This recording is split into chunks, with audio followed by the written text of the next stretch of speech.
Hello and welcome everybody, it's Karen. I've got a couple of cards for you today. I'm using this Whale of a Tale stamp set and the Build an Island die set. Now I also used the Cutie ABC dies in my first card, but I'll get to that in a bit. So for the first card, I'm doing a double Z fold. I've got an 11-inch wide piece of cardstock that is 6 inches tall, and I'm going to score that right down the middle at 5.5 inches. Then you want to score the first section halfway, so that will be at 2 3/4 inches. So just scoring that, and it should look a bit like that. Now we're going to fold that first fold right in half, and then backwards with the first section. So we end up with a mountain fold and then a valley fold.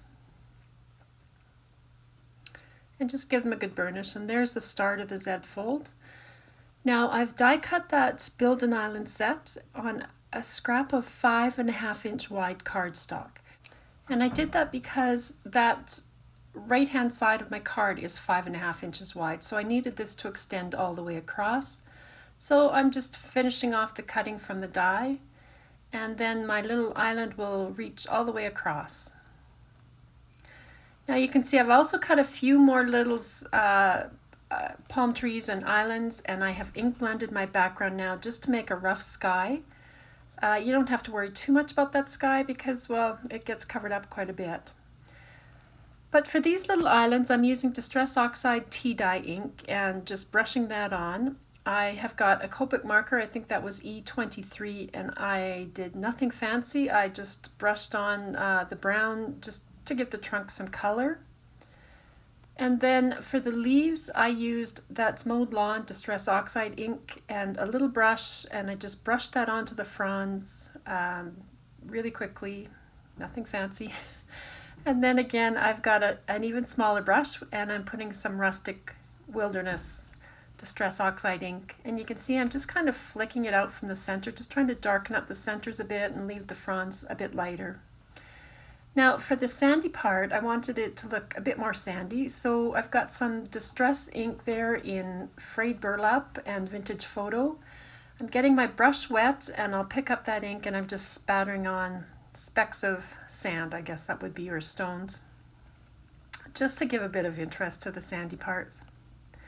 Now I've cut down those islands, so they're the first two are going to fit within that 2 3/4 inch section. And then the last one will stretch all the way across the 5-inch mark.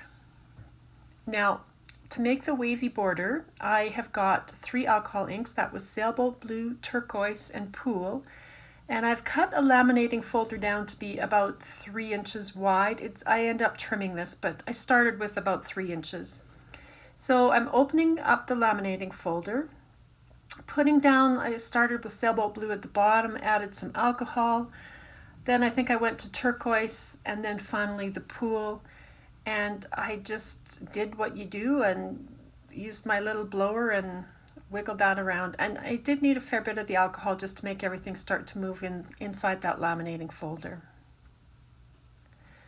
Now I set that aside to dry before I closed up the folder, but it's all dry now, and I created this little wave border on a piece of copy paper. That's going to be 11 inches wide, and I'm just taping my laminating folder to that so that now I can fussy cut out that wave border. I still haven't laminated this, so it's just being held together, and there it is. Now I'm going to open it up, and I'm going to put this blue whale in there because I knew I wanted him to go on the left side of my card. So there's the card folded up, and I sort of was positioning him in about the middle, and then leaving him inside the laminating folder, I put this whole wave border into my carrier pouch and laminated him right inside. So he's inside that folder now. I've trimmed down the ends a little bit, and I did take a little bit off the bottom, as you can see there on the right. So that's going to be the border. So I've now attached all my little islands, and we have to score this wave border. So it gets scored in just the opposite of what we did on the base. So still at 5.5 inches, but whereas on the base we scored on the left side, we're now going to score on the right side of that fold line. So I think I'm just pointing that out there. So we'll score on that right hand side. So I just flip that over and I scored at 2 3/4 inches from the left there because it's flipped upside down. So that's going to end up going on the right side of my wave border. And the folds will be just the reverse of what we did. So that was a valley fold in the middle, so now we'll do a mountain fold in the middle. So just folding it over and pinching it. And then you want to give that a good burnish. And then the second fold will reverse and go the other way, so it becomes a valley fold here.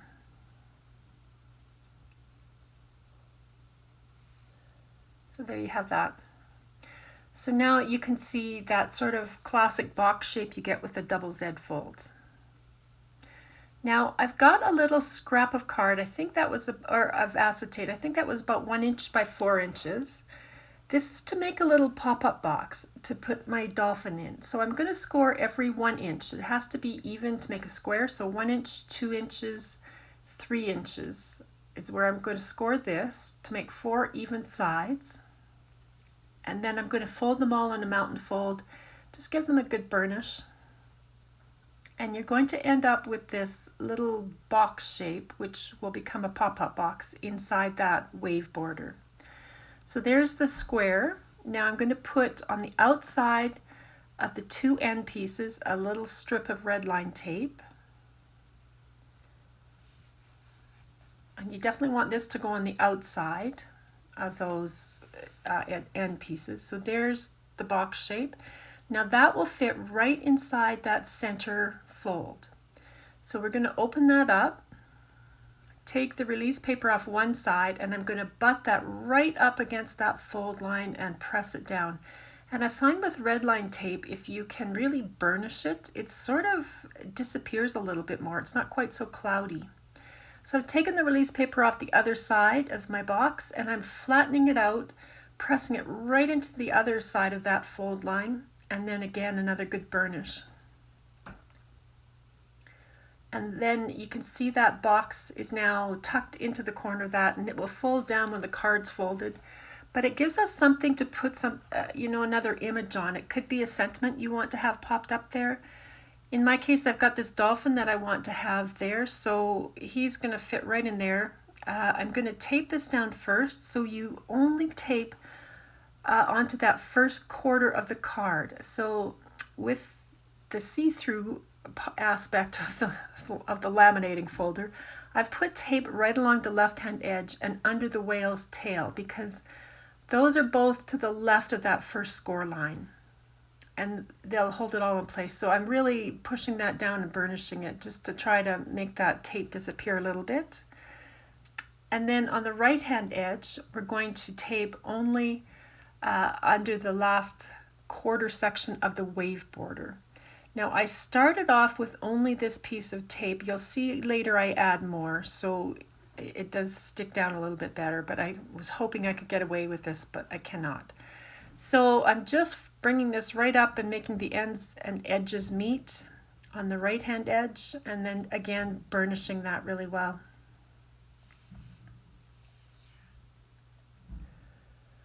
And now I can tuck my dolphin in, so I put some double-sided tape on his tail, and I'm just going to try, I was really hoping I could hide him in behind the whale so he was more of a surprise, but I didn't really get the whale in quite the right spot, so he does show a bit, but he's attached to the pop-up box, so now he sort of leaps up when you open up the card.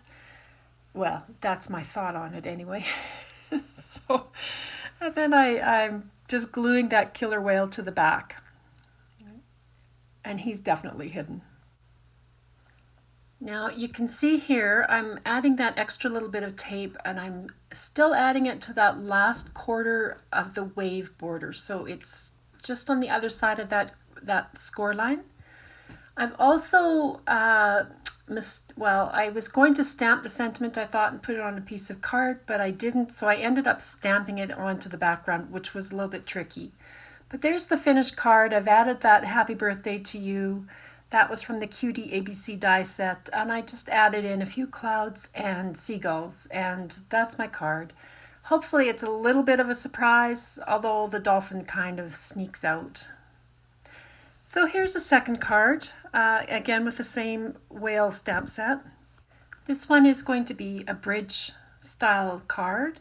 So you can see I've done some ink blending on the background. I did the sky. I didn't need to do the sandy part, so I don't think you guys would have to, depending on how you do it.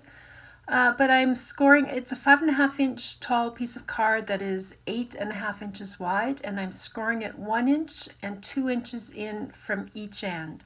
So I just rotate mine around, and then I know I've got it exactly the same at 1 inch and again at the 2 inch mark. Now I learned my lesson from the first card, and I'm going to stamp my sentiment now before I start sticking everything down. So I've just positioned my island there, and I've got that picked on porpoise sentiment, and I'm just trying to tuck that in between my trees. So just putting it in my stamp positioner, lining everything up, and then I can pick it up with my stamp positioner, remove the trees, and stamp it down onto my card base. So this was much easier than what I did in the first card. So we're going to fold these inner fold lines in towards the middle on both sides. So into the middle. And then the outer folds will fold out and away.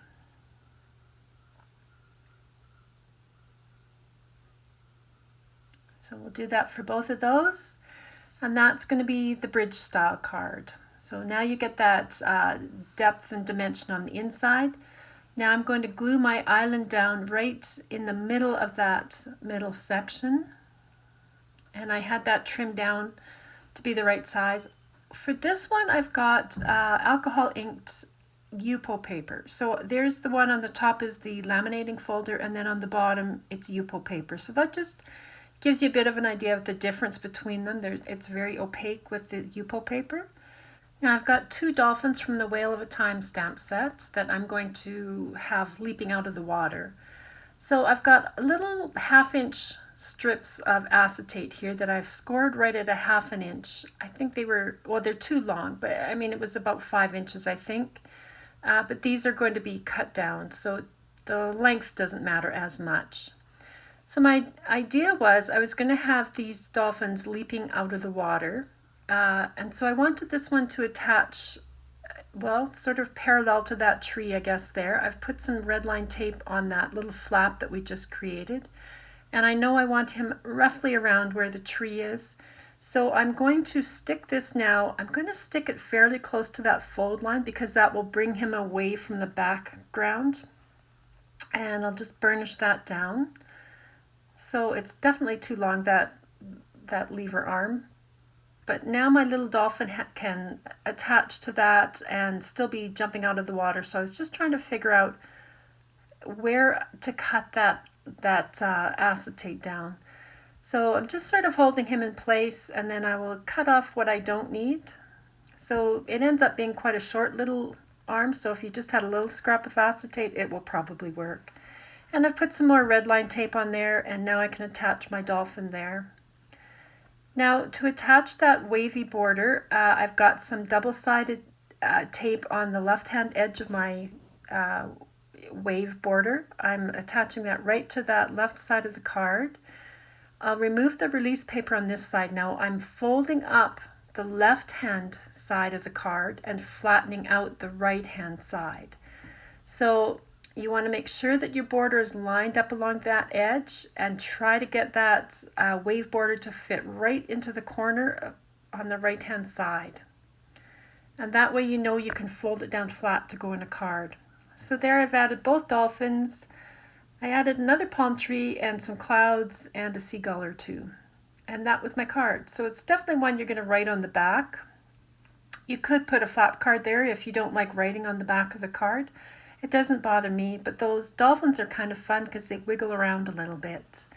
So thanks for stopping by, everybody. I hope you're having a great day. Talk to you next time.